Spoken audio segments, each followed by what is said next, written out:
Welcome to USA Global TV and Radio, where our mission is to provide education, entertainment, hope, and inspiration.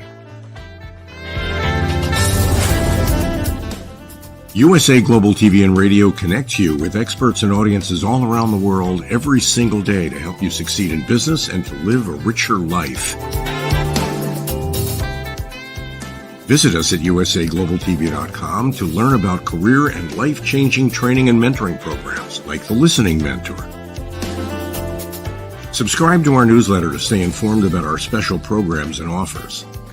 Discover how you can become a guest on one of our shows or a host or producer of a USA Global TV and Radio show of your very own. That's USA Global TV and Radio, where the doctor is always in.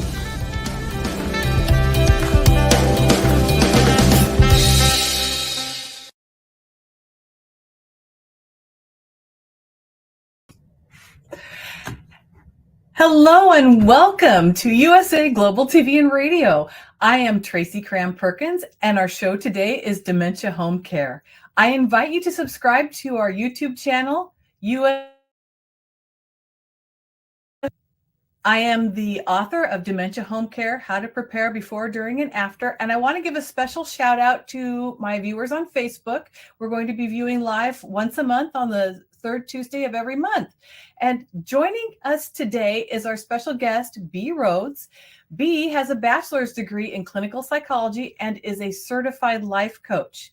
She cared for her mother with dementia, and today she's going to be discussing with us how one session of using the Dementia VR goggles changed the way she cared for her mother. B, welcome. So much, Tracy, for having me. I really appreciate this opportunity. Well, I am so excited for our audience today to hear. You and I have been talking back and forth. And one of the things that I'm excited about is, would you please tell us a little bit about yourself and how you got here? So I found out, and I think it's important. My mother and my sister were on a trip, and upon their return, I got a call from my sister at the airport, and she said something was terribly wrong with our mom. And that was the beginning of what was going on with our mom. It truly changed everything, not only her life, but our lives as well. So it was a very, very long journey, and I will say that initially it was one of complete and total denial that something was going on and a lack of understanding of really what it meant to have dementia. So once it was established or reality set in, I realized that I had really lost my mom, my best friend.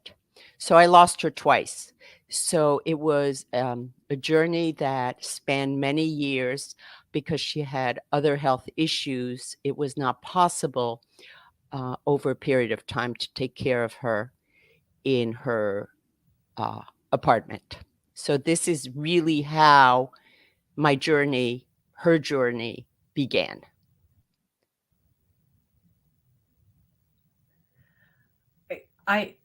I feel for you because I have also done care for my family. And so how did you end up starting your journey with your mother as far as caring? So initially she stayed in her apartment. She did not want to leave, which is, not unusual. And it was basically running from work, running to her, seeing to her, that she had her appointments with the doctor because she had a number of other issues going on that were not, limited to dementia. So initially, in fact, a number of years, it was going to, as I said, doctor's appointments, rehab, because unfortunately, like many, many people who have dementia, if they do get severe UTIs, which is not unusual, that also, because of the infection, that really increases the symptoms of dementia. At least that's what we found. So initially, this is how it started, and in the end, or um, after a number of years, it was a matter of finding assisted care, and that in and of itself was quite a journey in terms of not only finding the right place, and that's another story, I think, altogether, but monitoring her care, talking to the doctors, talking to the nurses, the caretakers, making sure that she was taken care of, but also that her dignity, and I think that's incredibly important, was respected. My mother was very private and very reserved, so that really added another dimension to her care in terms of respecting uh, how she felt about being, um,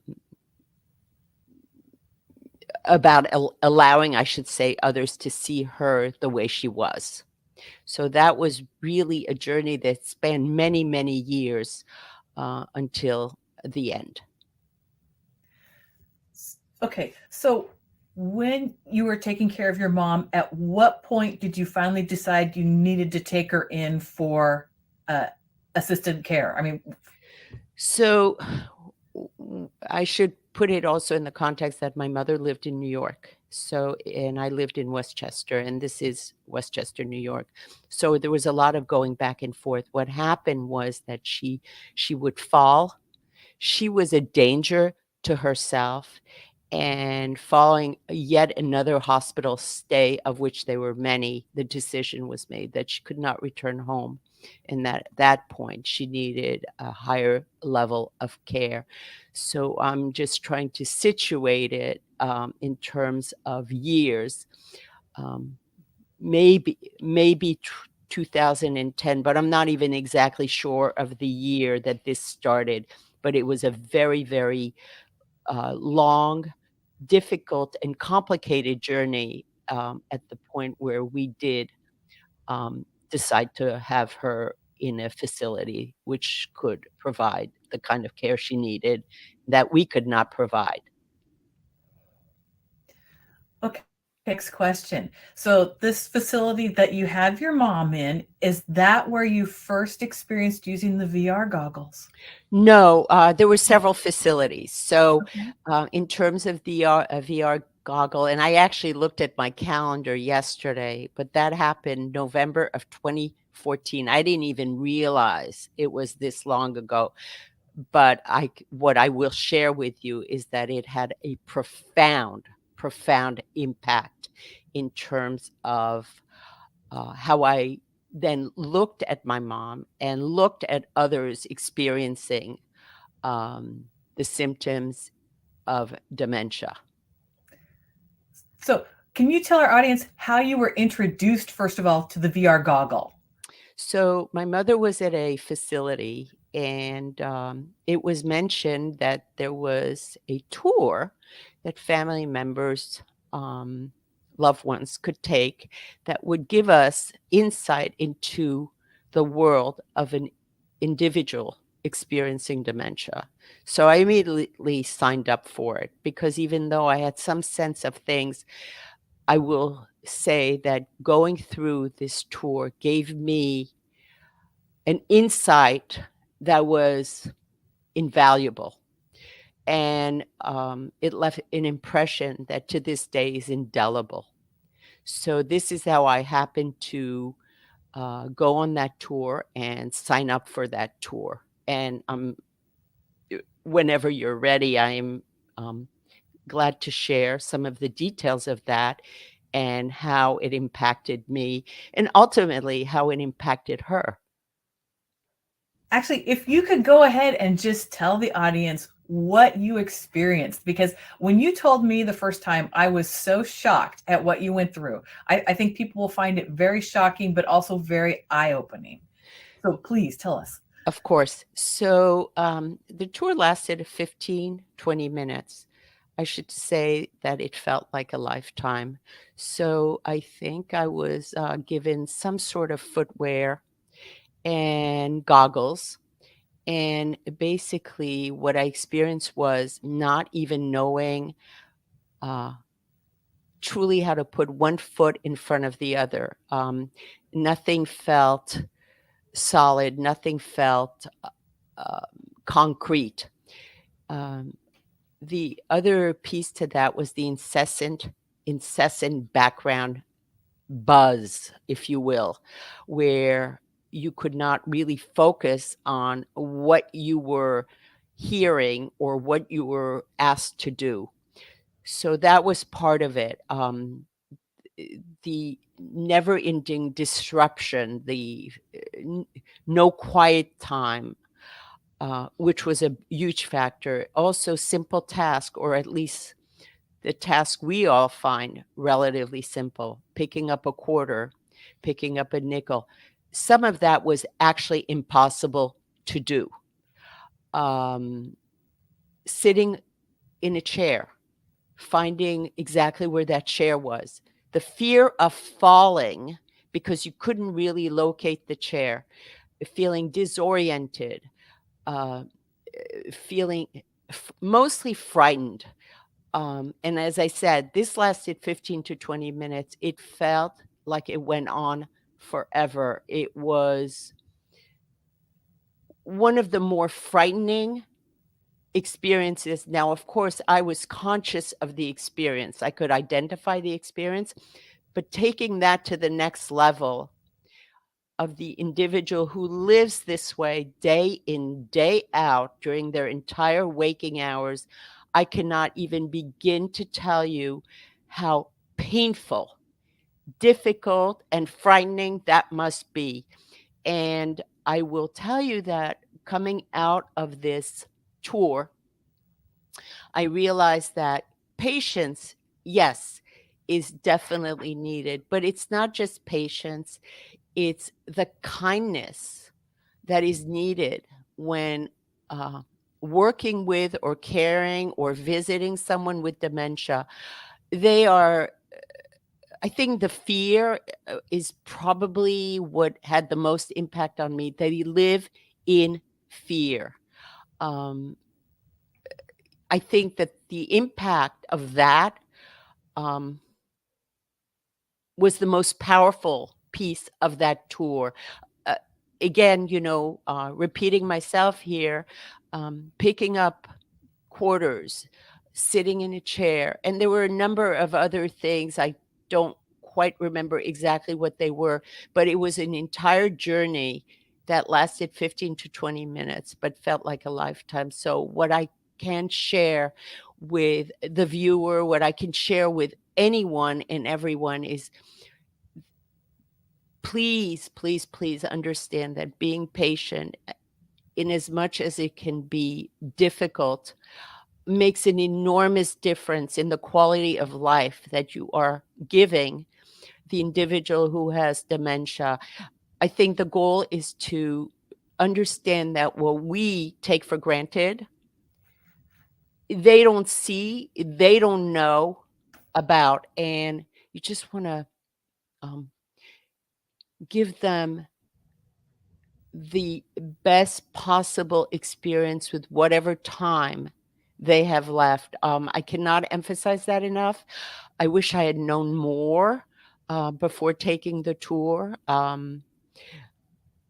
I cannot go back in time in terms of my mom, but I can definitely, or I'm hoping to get a message across of how important it is not only to be patient and kind, but also I would urge anyone and everyone and caretakers, family members, anyone to take this tour.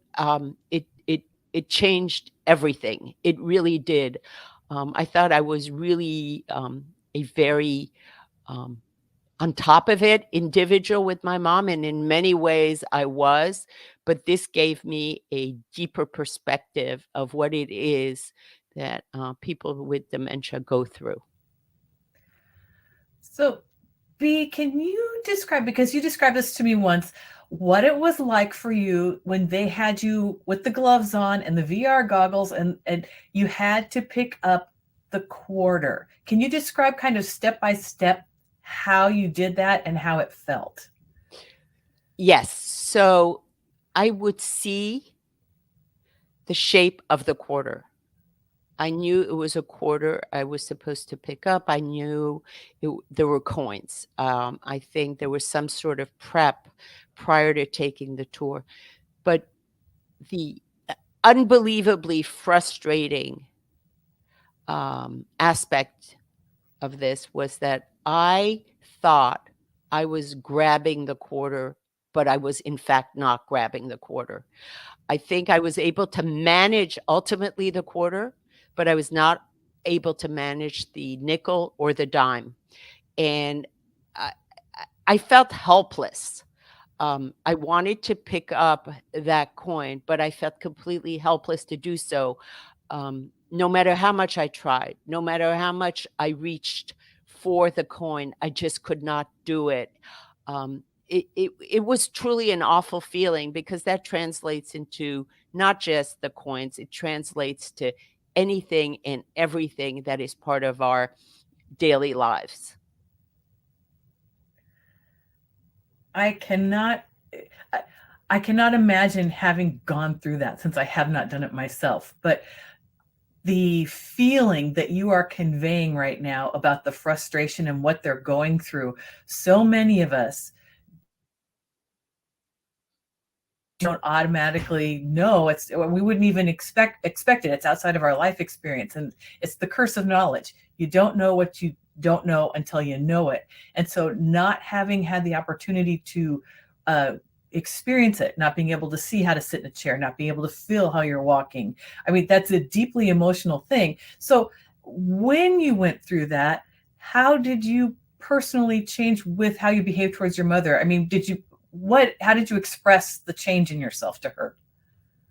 So my mother was at a stage where I was not able to convey in words, if you will, what the experience was. But what I could convey was the understanding. What I could also do is look at her and think, oh my goodness, this is what she is going through right now. She can't do anything. And there was pain in her face because when she was more lucid at certain times than others, you could see the pain in her face. You could also feel the confusion. So, what I think I did basically do is convey mostly in gestures, whether it was holding her hand, kissing her on the cheek, putting my arms around her. Sorry, letting her know how much I loved her was really how I could best express how I felt and how much I understood and how much I embraced her and how much I cared, how much I loved her. I couldn't, describe the experience, but I could certainly, look at her when talking. I did a lot of monologues, I can tell you that. And I think that, just for her to hear the sound of my voice speaking quietly, or even doing things like bringing my iPad and looking at ballets with her, even though, she would look at them and sometimes, yes, she would focus. But doing all the things with her, even if sometimes I felt I was doing them by myself, to bring her as much joy as I could, I think that that was really the goal. Um, I mean, being endlessly patient with everything. I mean, um, being understanding and also really, really realizing this is not about me. This is about her. This is about making whatever time she's left the best possible time ever. So, anyway, it's a very emotional topic. It is. And thank you so much for sharing that with us, because I do understand completely how emotional that is. And I'm actually kind of trying to cry myself. I do have a question for you. Sure. Everyone I've talked to, including myself, who's done dementia care, carries with them an extraordinary amount of guilt after their Yeah. loved one passes. Did you find that you had less guilt, perhaps, or did you have any guilt after your mom passed because of the way you treated her at the end? Did that help you? Um, that's a really, really good question. To this day, I carry guilt. And in fact, interestingly enough, as more time has passed, um, as I have processed this even more so, yes, I do feel guilt.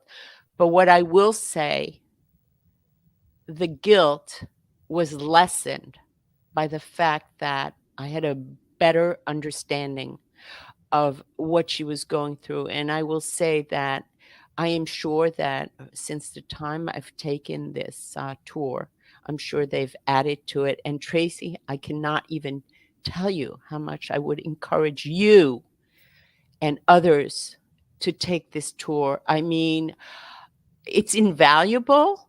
Um, and yes, I do believe that because I had a greater awareness and understanding. Yes, it did, lessen the guilt. I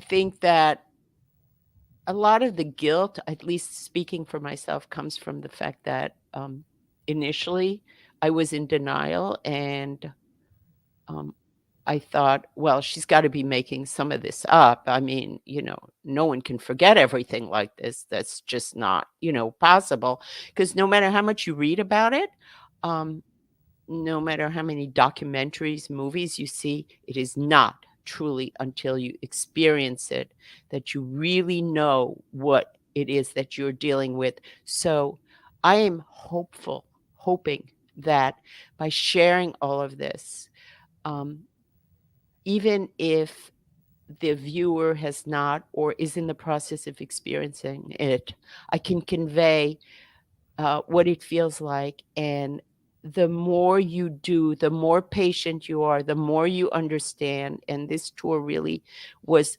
amazingly helpful. And I don't think I will ever forget it.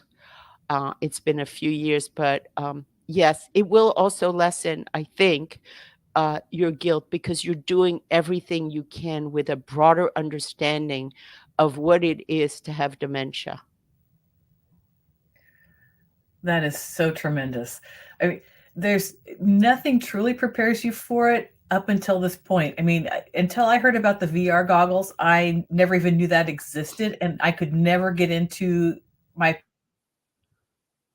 after talking to you about this, it gave me such a different perspective on how to relate to somebody with dementia, understand what they're going through, because you were talking about the constant noise, that constant buzz that's going on in their ear that makes it almost impossible to concentrate.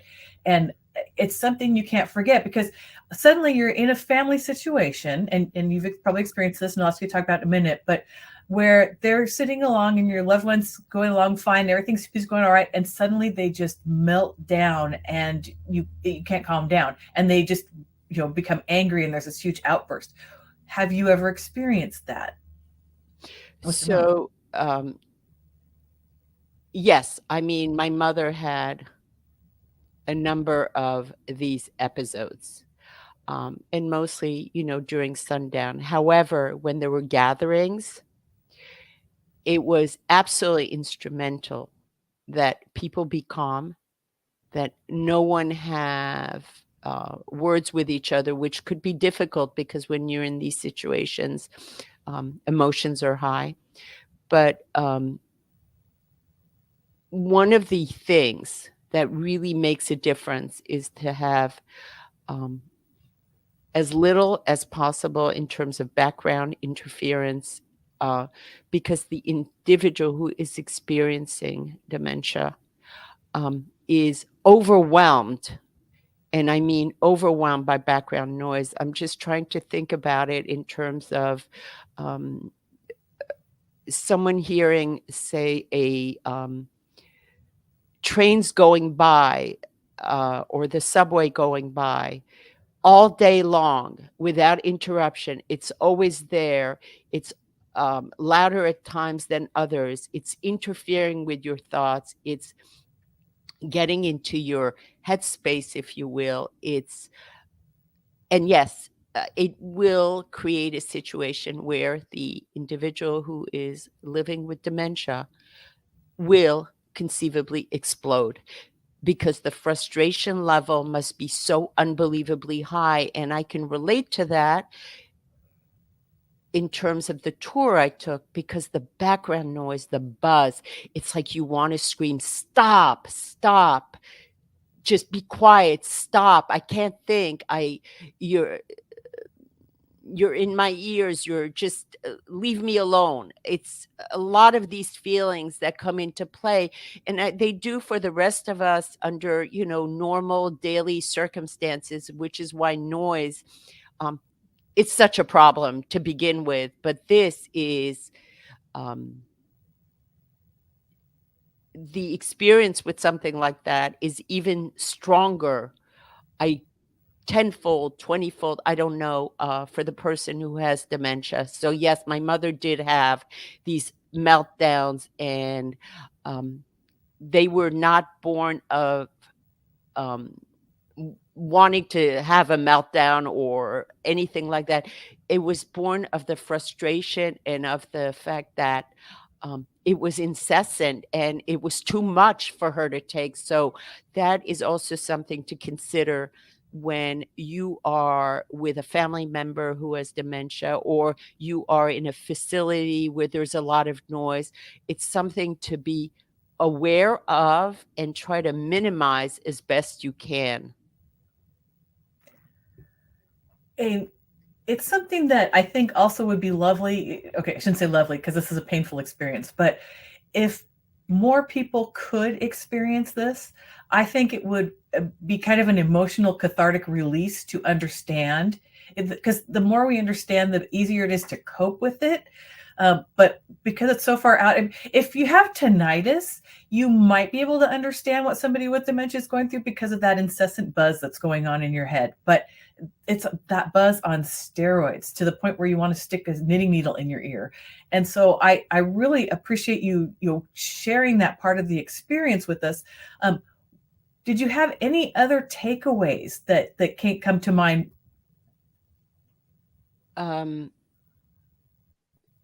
Not just simply in terms of the tour itself, but I think the real takeaway is that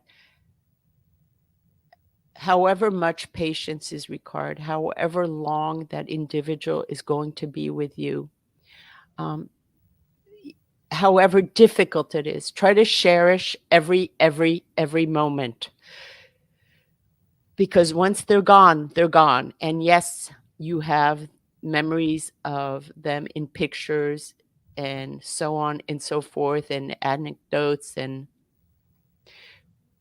but that person is not there. So every moment you can have with that person, every kindness, caring and loving you can give for that person, and to the extent that you can put yourself aside and yes, take a break, because you need these breaks, and you should not take care of yourself. I think it's instrumental to take care of yourself and to have, time away from that. But just love that person and know that they don't want to be this way, especially in the beginning stages when they go in and out. They do not know what is happening to them. And until the very end, or almost the very end, my mother did not know what was happening to her, and she knew something was happening to her. And she was so distressed at times. And so, yeah, love that person for as long as they're going to be there. So I think that's really what I want to share. B, were you able to have other emotional connections with your mom? I mean, did you have moments where you had like fun with her and when she was going through this, where you guys just were able to connect on some small moment? And do you have a particular favorite memory from that? Um, let me see. Oh, okay. I will tell you one of my favorite things. My mother loved pastries. She loved chocolate. So one of my and you get to a point where so what? They're not supposed to eat this, that, or the other. Who cares? Really, who cares? And one of the most joyous moments was to bring her dessert and see her wolf down the dessert and going, mmm. And my mother was French, so all of this she would express in French, I should say. But she would be so happy. She was like a little kid who got a candy bar, and she would just go and eat the chocolate cake and want more, and ice cream and all desserts, and the joy she had from that, yes, I will not forget. And another thing that was also very joyous, my son made her laugh with silly jokes and silly faces, and she would laugh. So, yes, I do have a lot of these moments that I really cherish. I actually videotaped her with my son who was acting really silly, and this goes back many, many years, and made her laugh. And yes, so yes, there are many of these moments that I cherish, or her looking at a ballet on the iPad, listening to music. Yes, many, many of these, but mostly it's like her eating chocolate and cake and pastries. So, do you ever find yourself making that noise when you think of it? You know, Yeah, yeah, I do. C'est bon. Ooh. Yes, I do, and I think about all kinds of moments. I mean, her having a glass of water and saying, "Oh, that's so refreshing." And of course, all of this was in French. But yes, I do think about all that, and I do cherish those memories, and I do look at these pictures, and I will tell you, it's been over 6 years that she passed away. Um, she is in my thoughts almost every day, and I that really miss her. Yeah, that is so understandable. I lost my dad about the same time you lost your mom, and I can so relate to what you went through. Although my dad didn't speak French, Yeah, yeah, but yeah, there's always favorite memories that you can take with you that help carry you through. and you're right. You're absolutely right about that, Tracy, because it's how I, related everything was really, really a sense of urgency in terms of your viewer who's experienced or who could be experience something like that. There is a sense of urgency to that, and I think Mhm. it's really important and, um, necessary, if you will, to really, take part in a tour such as this one. But I absolutely think that there are moments that are amazing, and it's not all, I guess, doom and gloom, if you will, because those beautiful moments of joy, yes, are definitely moments I carry with me. And I really am thankful for you bringing that up, because you can get very, very wrapped up in the emotion of the entire journey. Oh, it's so true. It is so overwhelming, and we sometimes we forget to give ourselves permissions to have fun, and not having fun is only created through us. I mean, we don't realize we can give ourselves permission to have fun. And the fact that you allowed yourself to, immerse yourself into the ballet, into the desserts, into the things that gave your mom joy, also communicated joy to you. I mean, that's powerful. So powerful. Absolutely. Absolutely. And thank you for bringing that up, because again, you forget that, but it's true. And having joy, shared joy with the person you love is huge. It's that moment in time that is, that gives you such warmth, such happiness in that moment. So thank you very, very much, Tracy, for actually bringing that up. Well, B, I cannot thank you enough for coming on today and for sharing your story, because there's so many people that don't even know that this exists, that this is a possibility of another way of connecting and just helping them get through the caregiving journey. So I want to thank you again for coming. And do you have any last things to say before we sign off today? I really want to thank you very, very much for inviting me. I also want to thank you for the many conversations we had when I ran into you with your book and we started to talk, which brought us to this. What I also would like to share is that I would like to share more if given an opportunity with individuals, not only in terms of my own experience, but also to make folks aware that there are common threads to this experience, but they're also very individual. And I think the more you share, the more you are able to relate your story, your feelings, your emotions, your experiences, the more you can help others who are dealing with this, family members, caretakers. So, yes, I would very much like to have an opportunity to share more. And I thank you very, very much for opening that door for me. Obi, it's been my pleasure. Thank you. And I also want to thank our audience for spending the time with us. And we will be back on August 15th.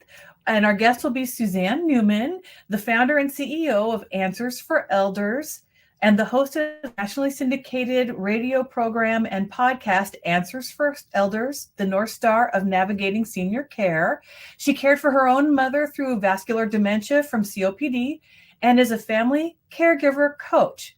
In the meantime, you can go over to our YouTube channel at USA Global TV and Radio and look for the Dementia Home Care playlist and find all the past episodes there. See you next time, everybody. Bye.